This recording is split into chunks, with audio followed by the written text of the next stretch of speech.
Senhor Jesus, Senhor Jesus, nessa noite nós te pedimos, Senhor, fala conosco, que à luz da tua palavra nós possamos tocar em ti, Senhor, ouvir o teu falar, que o teu Espírito, Senhor, possa fluir no nosso meio, tira dos nossos corações, da nossa mente, tudo aquilo que nos impede de tocar e ouvir a tua voz, Senhor. Fazemos isso hoje, Senhor Deus, para a honra e glória do teu nome. Por isso te pedimos, Senhor, abençoa a nossa comunhão. É em teu nome, Senhor, que nós oramos.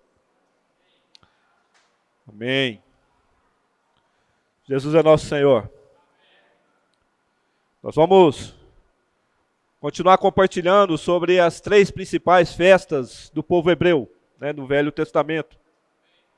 O irmão Zé Roberto compartilhou conosco sobre a Páscoa no sábado passado, sobre como Cristo é a realidade da Páscoa, E quão maravilhoso é isso para nós.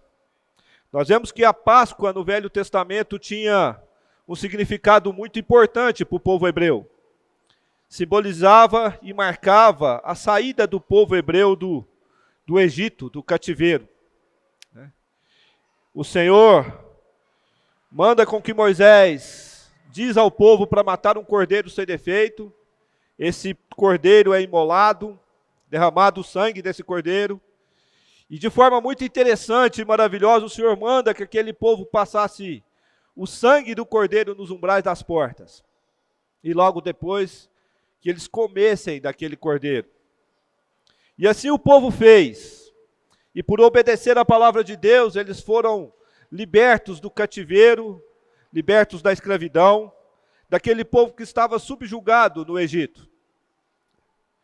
É uma porção da palavra muito rica, irmãos, porque nós sabemos que, de forma figurada, o Egito também simboliza o mundo para nós.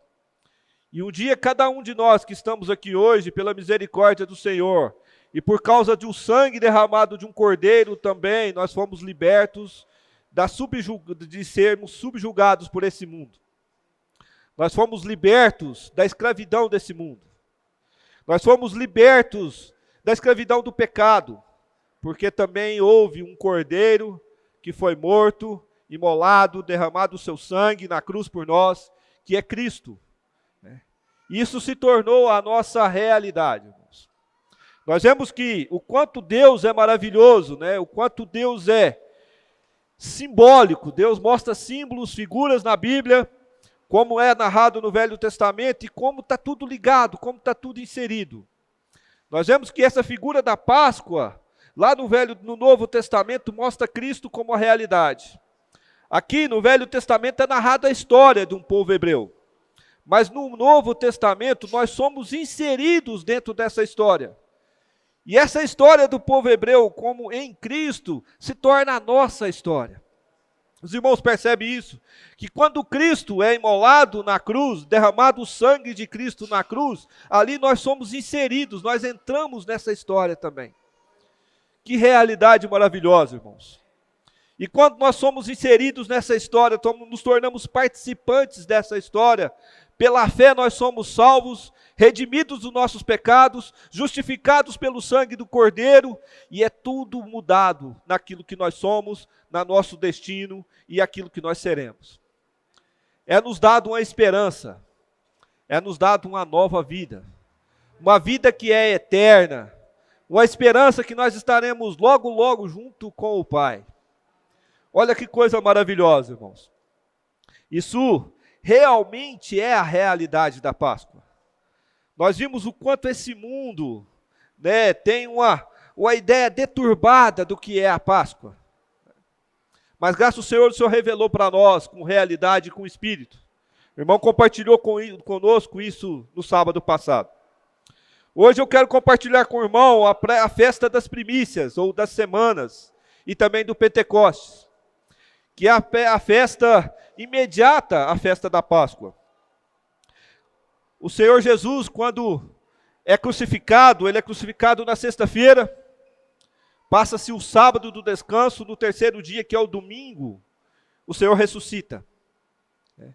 Se nós contarmos de acordo com o calendário, do calendário judaico, né, que começa, o dia começa nas 6 horas da tarde, né, no fim da tarde. Nós temos o primeiro dia, sexta-feira, que termina ali 6 horas da tarde, o segundo dia no sábado, que termina nas 6 horas de sábado, e o terceiro dia no domingo, né, que termina no fim do domingo, nas 6 horas do domingo. Mas nós podemos ver que o Senhor Jesus ressuscita da madrugada de sábado para domingo. E ele é crucificado no finalzinho da tarde da sexta-feira, né? Isso são dados históricos, irmãos. Então a gente percebe que o Senhor não ficou 3 dias completos, né, ele não ficou, fugiu a palavra, irmãos, no sepulcro do Senhor, lá dentro da corda, né? Não ficou 3 dias completos, foram apenas poucas horas, aproximadamente 40 horas, né? E imediatamente isso o Senhor ressuscita. Isso é uma figura do que nós vamos compartilhar hoje, irmãos. Peço aos irmãos que abram as suas Bíblias para Levítico, capítulo 23, a partir do versículo 9. Eu vou ler com os irmãos me acompanhem nesse texto. Diz assim: Disse mais o Senhor a Moisés: Fala aos filhos de Israel e dize-lhes: Quando entrardes na terra que vos dou, e cegardes a sua messe, então trareis o molho das primícias da vossa messe ao sacerdote. Esse moverá o molho perante o Senhor, para que sejais aceitos. No dia imediato ao sábado, o sacerdote o moverá. No dia em que moverdes o molho, ofereceis um cordeiro sem defeito de 1 ano em holocausto ao Senhor. Aqui nós vemos a oferta das primícias, a oferta do primeiro fruto da colheita. Aqui o povo já tinha plantado, começava a colher, e o Senhor determinou que o primeiro fruto, aquele primeiro fruto que tirasse da colheita, fosse levado ao sacerdote, o primeiro molho, né, que fala molho, o primeiro fruto, e esse sacerdote moveria o molho e consagrava ao Senhor. Irmãos, isso é uma garantia, isso é um penhor de que o Senhor abençoaria toda a colheita e garantiria que seria um sucesso a colheita daquele ano. Assim como esse molho é movido pelo sacerdote e consagrado ao Senhor, né, levado diante de Deus como primícia, como primeiro fruto, assim também nós vemos que Cristo é a nossa primícia.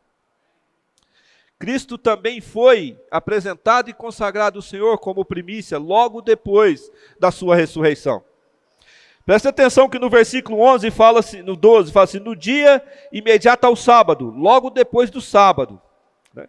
Ou seja, o primeiro dia da semana, no domingo, o dia também da ressurreição do nosso Senhor, o dia imediato ao sábado. Nós vemos que isso é uma figura maravilhosa de Cristo, como Ele sendo realmente a nossa primícia.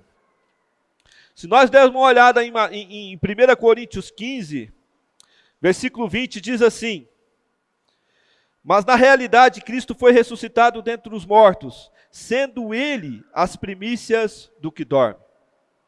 Aqui nós vemos que Cristo realmente é a primícia. Versículo 23, cada um, porém, na sua ordem. Cristo, as primícias, depois os que são de Cristo na sua vinda. Olha quão maravilhoso é essa figura. No Velho Testamento é levado o primeiro fruto. No Novo Testamento, que é a nossa história, é nessa realidade, Cristo é apresentado primeiro. Se nós dermos uma olhada em João 20, a partir do versículo 7, peço aos irmãos que marquem Levítico aí, nós vamos ir e voltar um pouco nesse texto base.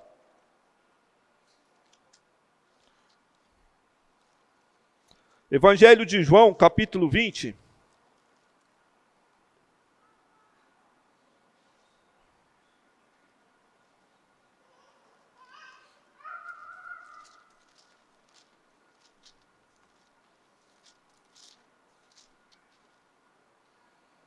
Nós vemos um fato que aconteceu com Maria Madalena. Vou começar a ler com os irmãos a partir do 11. Maria, entretanto, permanecia junto à entrada do túmulo, chorando. Enquanto chorava, abaixou-se e olhou para dentro do túmulo. E viu 2 anjos vestidos de branco, sentados onde o corpo de Jesus fora posto, um à cabeceira e o outro aos pés. Então lhes perguntaram: mulher, por que choras? E ela lhes respondeu: porque levaram o meu Senhor, e eu não sei onde o puseram. Tendo dito isso, voltou-se para trás e viu Jesus em pé, mas não o reconheceu que era Jesus. Perguntou-lhe Jesus: mulher, por que choras? A quem procuras? Ela, supondo ser ele o jardineiro, respondeu: Senhor, se tu o tirasses, dize-me onde pusestes, e eu o levarei. Disse-lhe Jesus: Maria. Ela, voltando-se, lhe disse, em hebraico, Rabone, que quer dizer mestre. Aqui o Senhor aparece para ela realmente, fisicamente, e ela o reconhece. Continuando a leitura, reconhecendo-lhe Jesus, disse-lhe, perdão irmãos, Black Mass, recomendando-lhe Jesus, não me detenhas, porque ainda não subi para meu Pai, mas vai ter com seus irmãos e diz-lhe, subo para meu Pai e vosso Pai, para o meu Deus e o vosso Deus. Então saiu Maria Madalena, anunciando aos seus discípulos, vi o Senhor, e contava o que lhe dissera essas palavras. Aqui o Senhor diz algo muito interessante a Maria, não me detenhas. Maria, naquela euforia, claro, de ver o Senhor, realmente ela queria talvez abraçá-lo, né? Abraçá-lo, ajoelhar aos pés do Senhor, chorar junto com ele ali. Mas o Senhor fala, não me detenhas, ou seja, não me toque, não ponha a mão em mim. Os irmãos entendem por que isso? Porque o Senhor precisava ser primícia primeiro para quem? Para o Pai. O frescor da ressurreição, a alegria e a satisfação do Cristo ressurreto tinha que ser primeiro para o Pai. Olha o que o Senhor Jesus disse. Não me detenhas, porque ainda não subi para meu Pai. Mas vai ter com os meus irmãos e diz-lhes, subo para meu Pai e vosso Pai, para o meu Deus e o vosso Deus. Olha como isso é maravilhoso, irmãos. Assim como aquele fruto, lá no Velho Testamento, foi movido pelo sacerdote, apresentado a Deus, consagrado a Deus como um penhor, como a garantia daquilo que viria, aqui nós temos também Cristo, que sobe primeiro ao Pai, uma ascensão secreta ao Pai e se apresenta como primícia, para que Deus pudesse desfrutar do Cristo ressurreto, da alegria e da satisfação desse Cristo ressurreto. Isso é maravilhoso, irmãos. Perceber que aquela figura do Velho Testamento está ali sendo realizada e acontecendo segundo o propósito de Deus também naquele momento. Isso é algo maravilhoso. Versículo 19, ao cair da tarde daquele dia, primeiro da semana, trancadas as portas da casa onde estavam os discípulos com medo dos judeus, veio Jesus, pondo-se no meio deles, paz seja convosco. Aqui agora nós vemos que os discípulos também desfrutam dessas primícias agora na terra. O Senhor aparece como primícia também aos discípulos. Que coisa interessante, irmãos, né?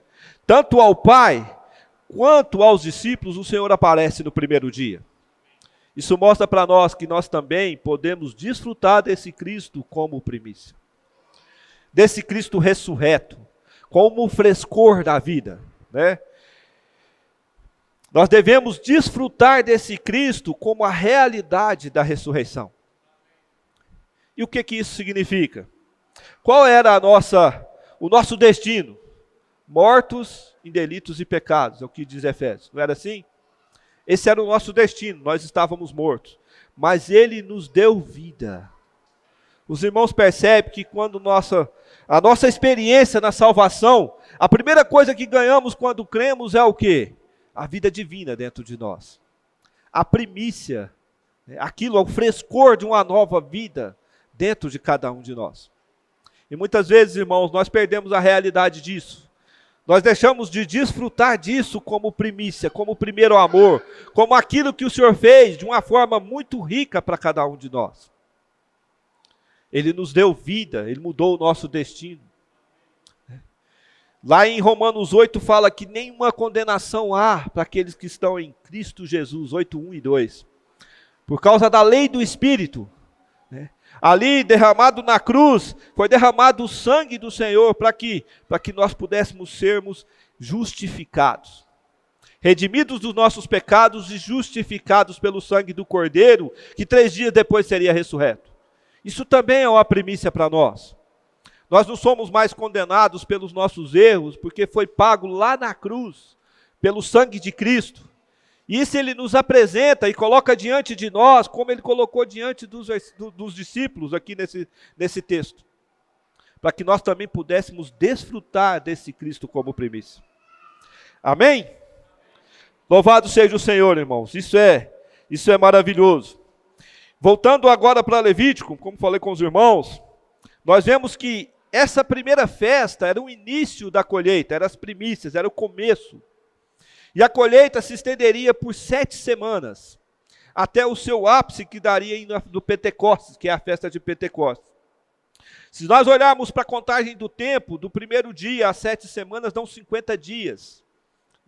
Que são as 7 semanas contadas. O 50º dia seria o 8º dia, o dia do Pentecostes, que seria o fecho, o ápice da colheita. Estaria tudo pronto, Ali o Senhor estabelece essa festa. Se nós olharmos para a história do Senhor Jesus, também é bem parecido. Versículo 15 diz assim, de Levítico: contareis para vós outros desde o dia de imediato do sábado, desde o dia em que trouxestes o molho da oferta movida, 7 semanas inteiras, até o dia imediato, o 7º sábado. Contareis 50 dias, então tareis nova oferta de manjares ao Senhor. Aqui fala desse tempo de colheita. Nós sabemos que o Senhor Jesus, logo depois que ele aparece aos discípulos, no Novo Testamento, ele fica 40 dias com os discípulos, ensinando e contando e mostrando para eles muitas coisas. E logo depois disso, mais 10 dias, acontece um fato muito interessante. Um fato que marcou a minha história e a sua história, irmãos. Que está lá em Atos, no capítulo 2.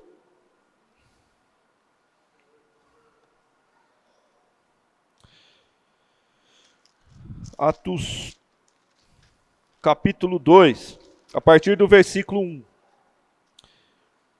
Que é o primeiro versículo 1, que diz: ao cumprir-se o dia de Pentecostes, estavam todos reunidos no mesmo lugar. Tanto a festa do Velho Testamento, como o desfecho, como o ápice da colheita, como aqui em Atos, como o fim da obra terrena de Cristo, tem um desfecho, por isso está ligado com a colheita. Quando o Senhor Jesus morre na cruz, ele é o Filho unigênito do Pai. Quando ele ressuscita no domingo, na manhã do domingo, ele é o primogênito do Pai. Os irmãos entendem isso? Quando ele está lá na cruz, ele é o Filho único que foi dado e imolado por amor de Deus a cada um de nós, para que nós pudéssemos salvos. Quando o Senhor ressuscita, ele se torna o primeiro de muitos irmãos, de muitos filhos. É como se fosse uma colheita. Dali para frente, se multiplicaria, se tornaria o primeiro de muitos irmãos, o primeiro dos nossos irmãos. E nós somos a multiplicação de Cristo, a expansão, o aumento de Cristo como igreja. Os irmãos veem que essa figura do Velho Testamento se cumpre no Novo Testamento em Cristo, e que agora também nós estamos inseridos de uma forma muito rica, muito importante. Capítulo 2, versículo 1 de Atos. Ao cumprir-se o dia de Pentecostes, estavam todos reunidos no mesmo lugar. Estavam todos quem? Queria ler o versículo 12 do capítulo 1 para os irmãos. Diz assim: então voltaram para Jerusalém, do Monte Olival, e que dista daquela cidade também como a jornada de um sábado. Quando ali entraram, subiram para o cenáculo, onde se reuniam Pedro, João, Tiago, André, Filipe, Tomé, Bartolomeu, Mateus, Tiago, filho de Alfeu, Simão, o Zelote e Judas, filho de Tiago. Todos estes perseveravam unânimes em oração com as mulheres, com Maria e a mãe de Jesus e com os irmãos dele. Aqui nós vemos todos os 12 discípulos, Maria e os irmãos de Jesus. Um pouquinho para frente ele diz: naqueles dias levantou-se Pedro no meio dos irmãos. Ora, cumpria-se essa assembleia de umas 120 pessoas. Estavam os 12 reunidos, Maria, os irmãos e mais 120 pessoas. Por que eu estou falando isso, irmãos? Porque essas pessoas são a primeira igreja da história. Eles são a igreja primitiva. Eles estavam reunidos, unânimes em oração. O que significa isso? À espera de algo que iria acontecer. Os irmãos entendem que quando o Senhor reúne os discípulos, fala com que eles ficam reunidos, não saem de Jerusalém, e o povo que estava seguindo eles também se reúne, esperando algo que aconteceria. Versículo 2 do capítulo 2. De repente veio do céu um som, como de um vento impetuoso, e encheu toda a casa onde estavam assentados. E apareceram distribuídas entre eles línguas como de fogo, e pousou uma sobre cada uma deles. Todos ficaram cheios do Espírito Santo, e passaram a falar em outras línguas, segundo o Espírito lhe concedia que falasse. Aqui nesse ponto, nesse fato concreto, pela soberania e pela sabedoria de Deus, dá-se início à vida da igreja. Dá início à minha vida, à vida de cada irmão e irmã, como igreja, como de corpo de Cristo. Aqui nesse momento é derramado sobre essas 120 pessoas o Espírito processado do Deus triuno. O Espírito de poder, o Espírito que alavancaria essas pessoas para que o Evangelho pudesse ser propagado por toda a terra. O Espírito que alavancaria essas pessoas até chegar em cada um de nós. Olha que coisa maravilhosa, irmãos. Esse mesmo Espírito que pousou como línguas de fogo em cada uma dessas pessoas, também hoje vive dentro de cada um de nós. E aqui nós percebemos o quanto Deus é maravilhoso, irmãos. Que se não fosse por esse Espírito, nós hoje não estaríamos sentados um ao lado dos outros aqui hoje. Olha como isso é maravilhoso. Essas festas, isso dados históricos, acontecem no Velho Testamento 1500 anos antes de Cristo. Isso aqui aconteceu durante o tempo de Cristo na Terra. Hoje, 2000 e poucos anos depois, nós estamos vivenciando, experimentando também esta mesma sensação. Os irmãos compreendem? Irmãos, o tempo, todos esses anos não pôde limitar a soberania, o desejo e o propósito eterno de Deus na vida dessas pessoas e também nas nossas vidas. O quanto é maravilhoso isso. Se nós voltarmos um pouquinho aqui em João 20, versículo 21, quando o Senhor aparece aos discípulos como primícia, né, como primeiro aos discípulos, ele diz no versículo 20, ele se apresenta aos discípulos e dizendo isso, lhes mostrou as mãos e o lado. Alegraram-se, portanto, aos discípulos ao verem o Senhor. Aqui eles ficaram eufóricos, né, falando, realmente se cumpriu a promessa. O Senhor ressuscitou, e é verdade, porque o Senhor mostra as mãos e o lado. A mão machucada, o lado furado, ele fala, realmente esse é o nosso Senhor. Disse-lhes, pois, Jesus outra vez, paz seja convosco. Assim como o Pai me enviou, eu também vos envio. Havendo dito isto, soprou sobre eles e disse-lhes, recebei o Espírito Santo. Aqui tem uma diferença, irmãos, entre esse Espírito que é insuflado, soprado para dentro dos discípulos, de forma essencial, para esse Espírito de Atos 2, que é o Espírito de poder. Aqui os irmãos podem perceber que o Senhor fala que Ele soprou sobre eles. É o sopro da vida. Ele insufla para dentro dos discípulos. Por quê? Porque agora os discípulos não teriam mais a presença física do Senhor Jesus. Eles precisavam aprender a depender de uma presença invisível do Senhor Jesus. Agora eles passariam a viver em Jesus. E Jesus em cada um deles. Os irmãos percebem a diferença? Eles tinham o Senhor Jesus ali toda hora, falava com ele, comia com ele, dormia com ele, tudo ali. O Senhor Jesus é morto, crucificado, ressuscitado, e agora aparece para eles ainda fisicamente, mas sopra dentro deles. E durante esses 40 dias, ainda com o Senhor Jesus, com a sua presença física, o Senhor aparecia, outra hora se ausentava dos discípulos. Eles começaram a viver, a aprender a viver dependendo do Espírito. Trazendo para a nossa realidade, qual que é a nossa realidade? Quando nós somos salvos, recebemos essa vida, esse Espírito também é insuflado dentro de cada um de nós, nós temos esse Espírito dentro de nós, nós começamos a aprender o quê? A depender também desse Espírito. Eu tenho certeza que é a realidade de cada irmão e irmã, né? Que esse Espírito flui, fala dentro do nosso interior, nos dá convicções quanto à palavra de Deus, que ninguém pode mudar. São coisas que Deus revela para nós, mostra para nós, que nós temos certeza que veio de Deus. Os irmãos têm essa experiência. O que faz isso? É o Espírito dentro de nós. Quando nós estamos aqui sentados na reunião, desfrutando do louvor, ou ouvindo a palavra, desfrutando da comunhão com os irmãos, você não sente paz? Não sente paz, irmãos? Amém. Por isso o Senhor disse, paz seja convosco. Mas se tem algo borbulhando dentro de você, te incomodando, te tirando a paz, te deixando estressado, sem lugar, o que você precisa fazer? Oh, Senhor Jesus. Oh, Senhor Jesus. O que acontece, irmãos? Alivia. Volta a paz. O que faz voltar essa paz? Esse mesmo Espírito, que foi insuflado para dentro do Espírito e que hoje habita dentro de nós. Esse mesmo Cristo que foi morto na cruz, que se tornou o Espírito que dá vida e hoje nos deu vida e vive em cada um de nós.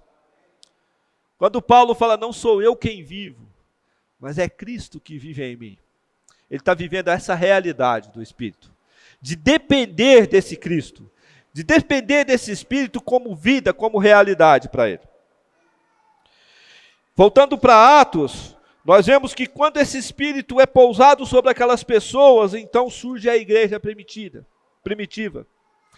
E agora eles recebem o Espírito de poder, de forma econômica, de forma forte, da forma que pudesse alavancar a igreja.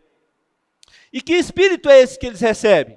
Eles recebem o Espírito daquele Cristo que passou 33 anos convivendo com as pessoas, sendo martirizado, sendo perseguido, sendo muitas vezes humilhado. O Espírito do Cristo que foi morto na cruz, humilhado, maltratado, mas que foi ressurreto. Aquele Espírito que é tanto o Espírito do Cristo primogênito, como também do unigênito. Então, esse Espírito é completo. Esse Espírito é essencial, ele é o Espírito de poder, ele é tudo que o povo precisava para daí para frente começar a caminhar sozinho. E nós nos tornamos nesse momento membros do corpo de Cristo, membros da igreja. O Senhor morre na cruz, ressurge, né? Na sua ressurreição, ele ainda aparece, mas depois ele ascende aos céus. Nós não temos mais o corpo físico do Senhor, os discípulos não tinham. Mas através da igreja, agora a igreja, cada um de nós se torna o corpo físico do Senhor na terra. Se torna a expressão desse Cristo na terra. Nós nos tornamos instrumento da vontade soberana de Deus nessa terra. Olha que coisa maravilhosa. Nós não tínhamos mais a presença física que os discípulos, eu quero dizer nós, porque também é a nossa história. Nós não tínhamos mais a presença física de Cristo.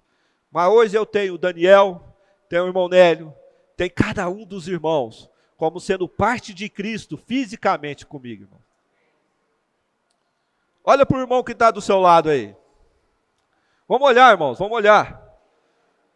Você está olhando para um membro do corpo de Cristo.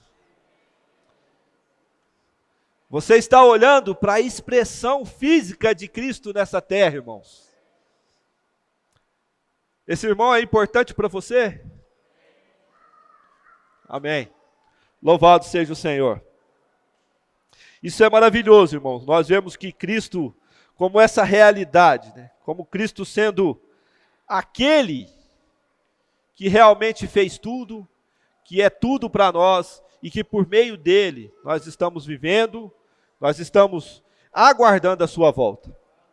Louvado seja o Senhor por isso. Nós vemos que também em Pentecostes é a consumação, é o fim da obra terrena de Cristo.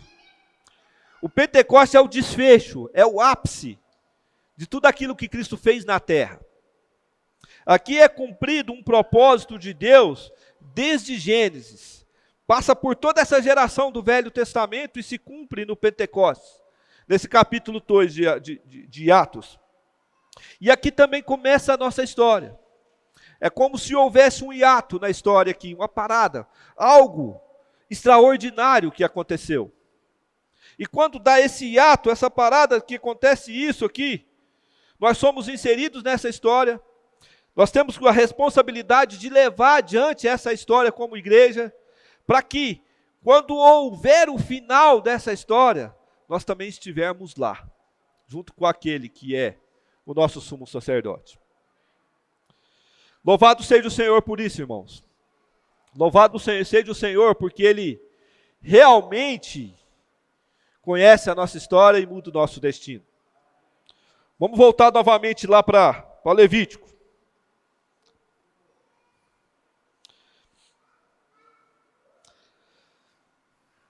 Versículo 16, diz assim: até o dia imediato, capítulo 23 de Levítico, irmãos. Imediato ao 7º dia, o sábado, contareis 50 dias, então trareis oferta de manjares ao Senhor. Das ofertas das vossas moradas trareis 2 pães, para serem movidos de 2 dízimas, de 1 êfa de farinha, e serão levedados, e se cozerão, as primícias ao Senhor. Vou ler novamente esse versículo. Das vossas moradas, ou seja, da vossa casa, trareis 2 pães, para serem movidos, ou seja, consagrados ao Senhor. De 2 dízimas de 1 êfa de farinha serão levedados. O que quer dizer levedados? Fermento. E se cozerão, são as primícias ao Senhor. Aqui nós vemos 2 pães. Não fala 3, não fala 1, não fala 4, são 2 pães.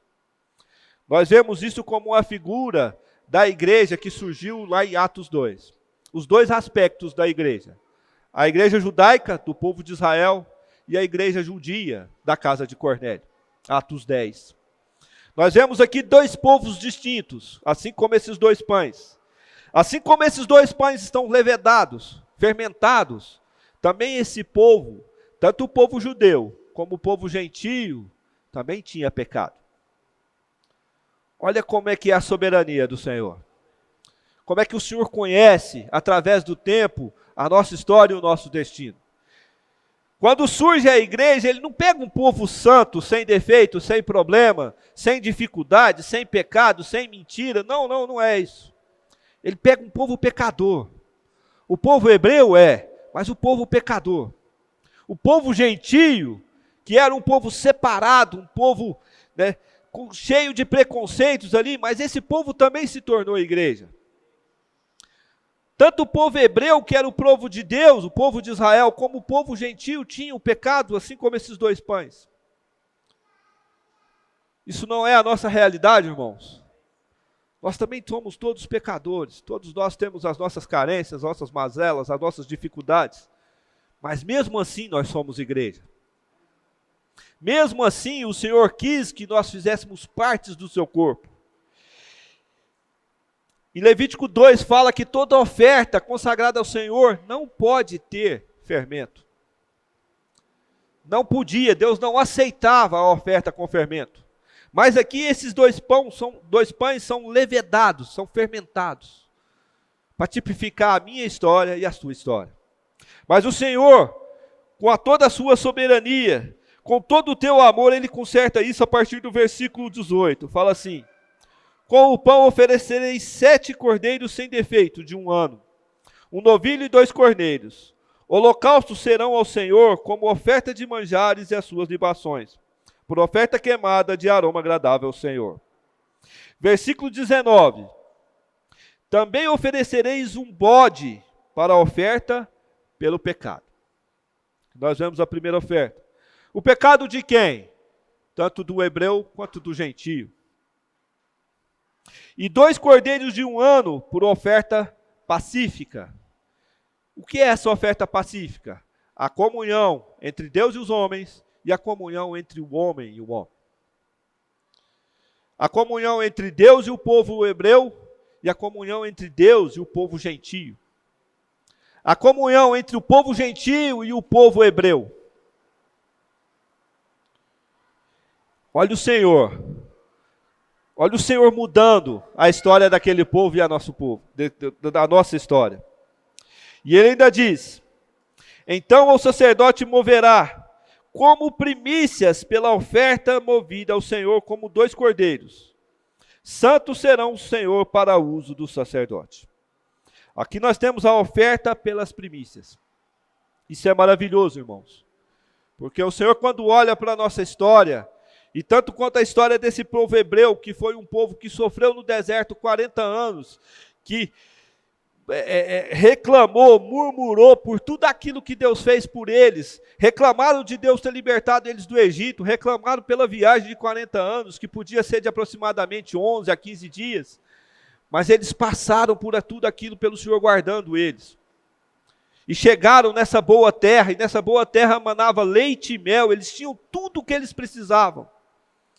Mesmo assim, esse povo era um povo pecador. Um povo distante de Deus. Um povo que olhava para um Deus que fazia favores. Um Deus que abençoava as colheitas. Um Deus que dava o fruto, dava o sustento. Mas muitas vezes ainda esse povo ainda murmurava e reclamava contra Deus.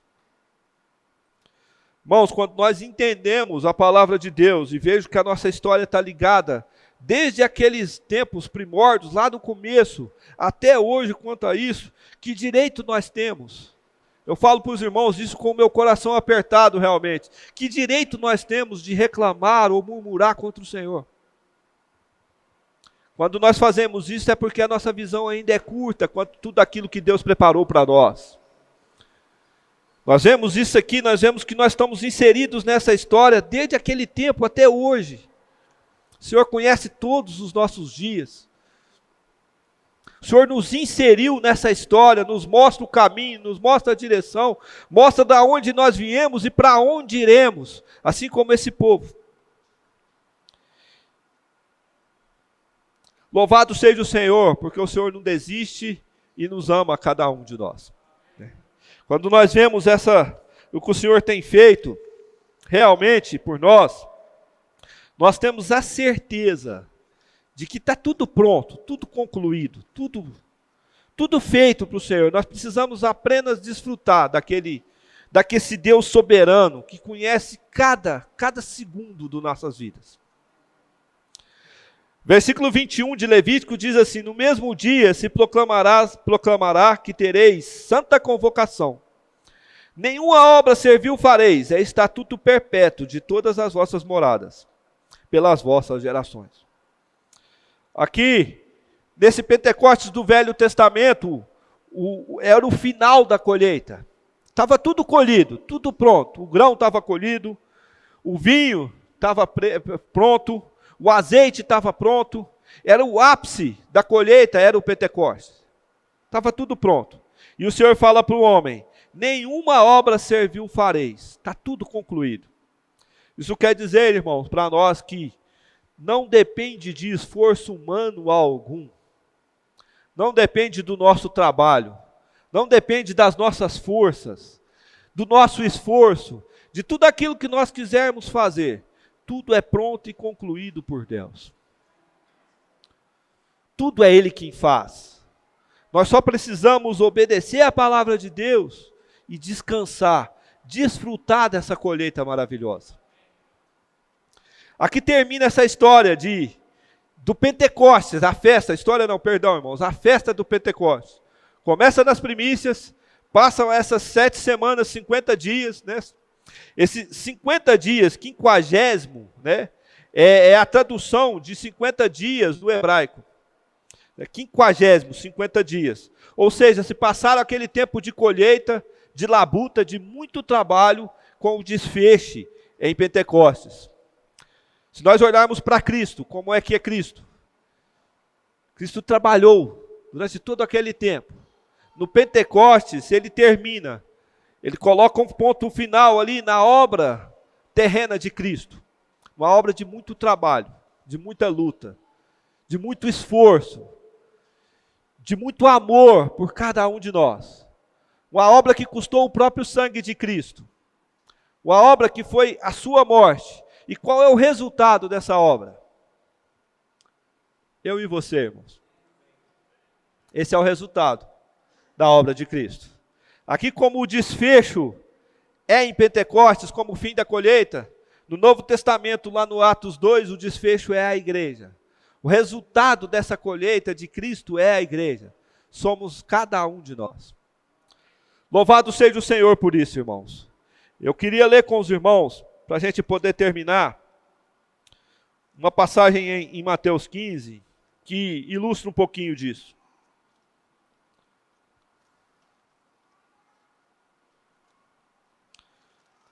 Mateus 15, a partir do versículo 24, tem a história de uma mulher cananeia. A partir do versículo 21, diz assim: partindo Jesus dali, retirou-se para os lados de Tiro e Sidom.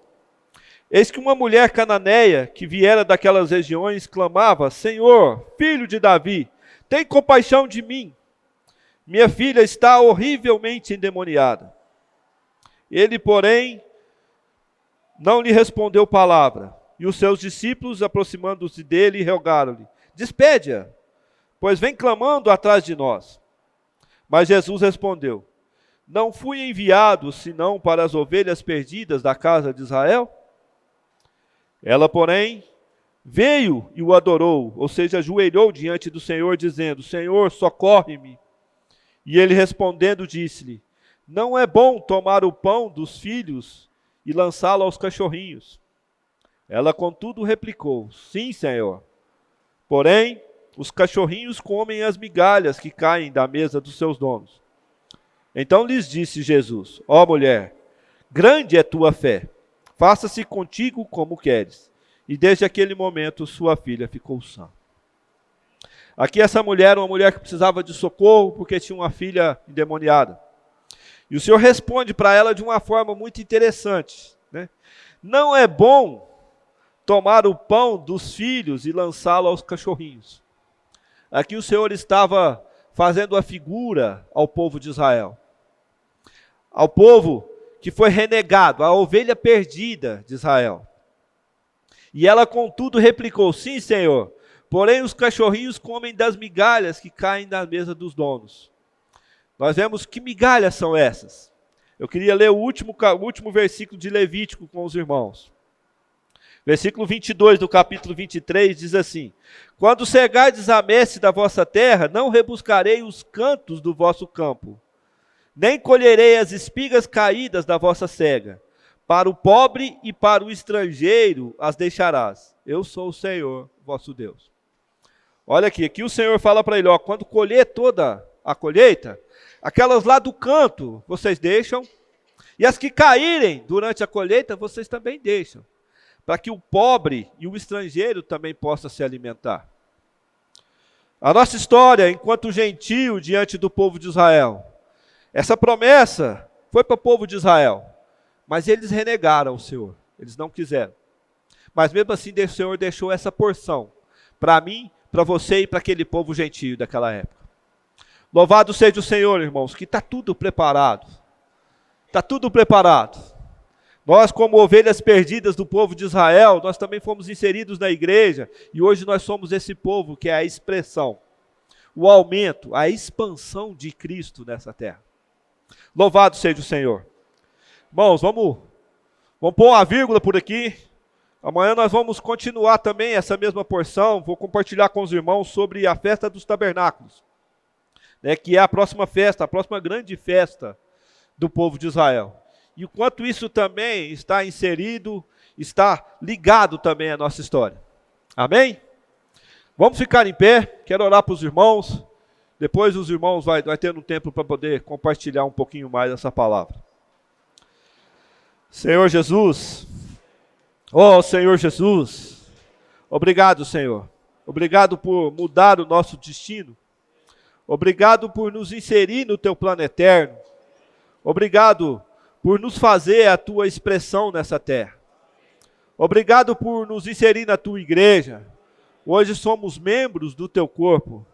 Somos participantes dos teus sofrimentos, Senhor. E também de todo o teu desfrute. Louvado seja Deus por esse plano eterno, Senhor, que inclui a mim e a cada um de nós. Senhor, obrigado por isso. Ainda te pedimos, Senhor Deus, abençoa cada irmão e irmã. Abençoa aqueles que não puderam vir. Abençoa, Senhor, a tua igreja que está em Uberaba. Abençoa, Senhor, a tua igreja universal na face da terra.